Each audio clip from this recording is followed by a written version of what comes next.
দেশের নারী ক্রিকেটে একের পর এক অভিযোগের টানাপোড়েন বেড়েই চলেছে। জাহানারা আলমের দেওয়া এক সাক্ষাৎকারে নিগার সুলতানা জ্যোতি ও সাবেক নির্বাচক ম্যানেজার মঞ্জুরুল ইসলাম মঞ্জুর বিরুদ্ধে গুরুতর অভিযোগ ওঠার পর এবার জ্যোতিও তুলে ধরেছেন পাল্টা প্রশ্ন।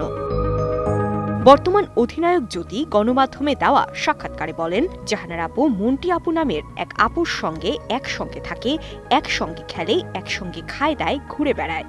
আমার ধারণা অস্ট্রেলিয়াতেও তারা একসঙ্গে আছেন। আমরা তো সবসময় এটাই জানতাম তারা খুব ভালো ফ্রেন্ড, লাইক এ ফ্যামিলি। তাদের সম্পর্ক নিয়ে তো প্রশ্ন ওঠে না। এছাড়া যদি আরও অভিযোগ করেন, জাহানারার করা মন্তব্যগুলো শুধু দলের পরিবেশকেই ক্ষতিগ্রস্ত করেছে।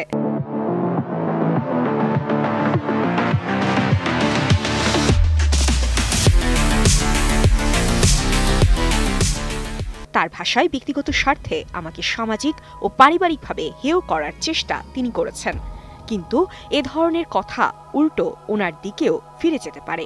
আমার পরিবার জানে আমি কেমন, পিঙ্কি আপুর পরিবার জানে উনি কেমন, কিন্তু সাধারণ মানুষ আমাদের নিয়ে কি ভাবছে সেটাই বিষয়। তিনি পুরো নারী দলকেই অসম্মান করছেন।